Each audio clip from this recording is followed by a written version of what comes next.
ఆనంద్ గారు ఇక్కడ అంటే ఈ సినిమా మీ క్యారెక్టరైజేషన్స్ మీది కానీ వైష్ణవ్ది కానీ చూస్తుంటే మీరు అన్నారు ఇంకా రైట్ టైము రైట్ వచ్చిందని చెప్పి, అంటే ఇలాంటి దానికోసం మీరు వెయిట్ చేస్తున్నారా? ఎప్పటి నుంచో చేస్తున్నారు, సినిమాలు చేస్తున్నారు కానీ బట్ ట్రెండీగా ఒక లవ్ స్టోరీ ఇప్పటి యూత్కి కనెక్ట్ అయ్యేలాగా చాలా, అంటే ఇది మీకు రావడం అనేది ఎట్లా ఫీల్ అవుతుంది మీ వరకు రావడం అనేది? Definitely huge, it feel special. అంటే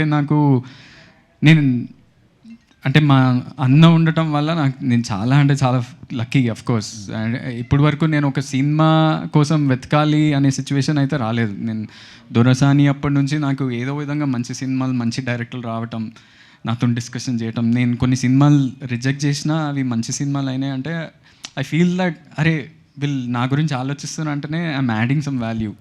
సో అలాంటిది నేను ఆదిత్య కేమ్ బికాజ్ ఆదిత్య నేను ఆల్రెడీ ఆ పాటికి 90s చూసిన.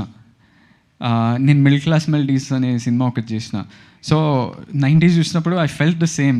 మిడిల్ క్లాస్ మెలడీస్ చేసినప్పుడు ఏ ఫీలింగ్ కలిగిందో 90s అయితే నేను ఇంకా ఎక్కువ రిలేట్ అయినా. సో మనోడు రావటం అండ్ రిలేటబిలిటీ అనే ఫ్యాక్టర్ చాలా అనిపించింది. And I don't know Aditya went to UK, studied and all of that. So I related even more. నేను కూడా యూఎస్కి వెళ్ళి చదువుకొని మళ్ళీ జాబ్ చేసి రిటర్న్ వచ్చిన. So I feel special to get this character. Yeah,